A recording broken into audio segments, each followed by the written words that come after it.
Well, howdy there, Internet people. It's Bo again. So,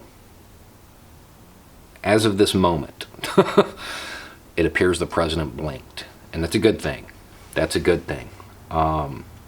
As of this moment, as of the conference, it appears he's looking for total de-escalation. He mentioned there were a lot of little key phrases in there. Turning things over to NATO. We don't really need the Middle East. All of this stuff leads me to believe we're headed towards a total de-escalation. His token response was sanctions. Good. Fantastic. Hopefully he'll stick to this. As we have seen this week, he doesn't always stick to what he says.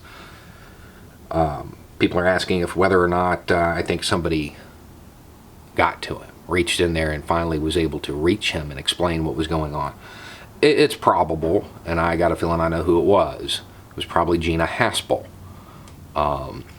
If you watched enough of these videos, you know we don't see eye to eye on a lot of things. However, I have no doubt that she understands the threats. And Gina Haspel's nickname is Bloody Gina. If there's somebody who is fierce enough to get through and grab him by the ear and make him look at the assessments, it's her.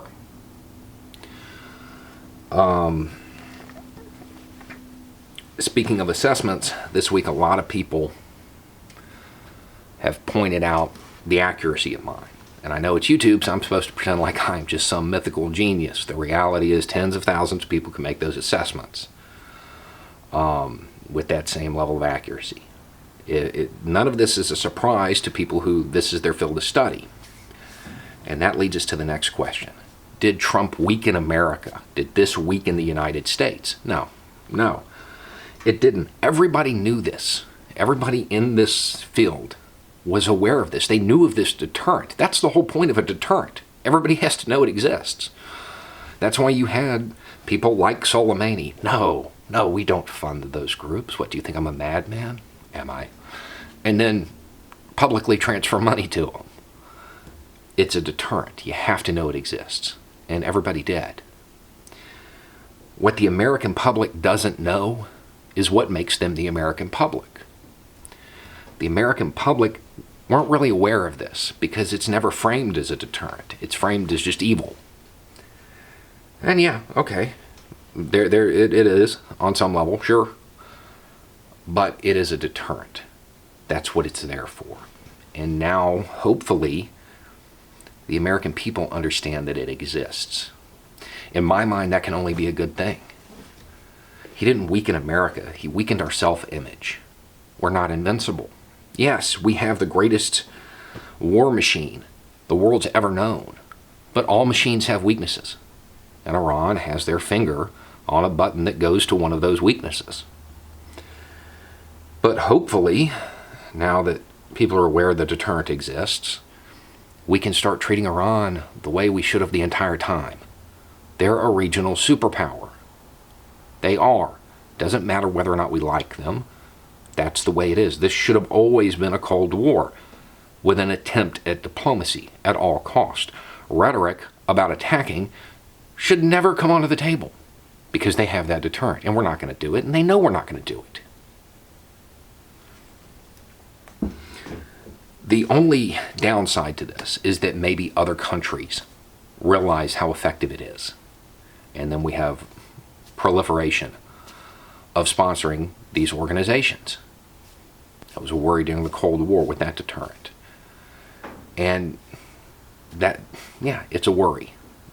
But we bring them to the table. We go back to diplomacy. We go back to what the last president was trying to do. Did his deal have shortcomings? Sure, whatever. But it was a first step, and it was working. And now we have to go back to that. Because John Wayne attitudes aside, they have the deterrent. Hopefully we can kill some of the rhetoric. We can use the tools that are available to alter the landscape, to bring them out. That's what has to happen. We're not going to do it militarily, not without an utter disaster. So no, I don't think he weakened America. I think he may have accidentally helped it through no planning of his own. But again, it's Trump. So for all we know, in 15 minutes he's going to tweet that we're going to war. I would hope that Haspel put just the fear of God into him and explained that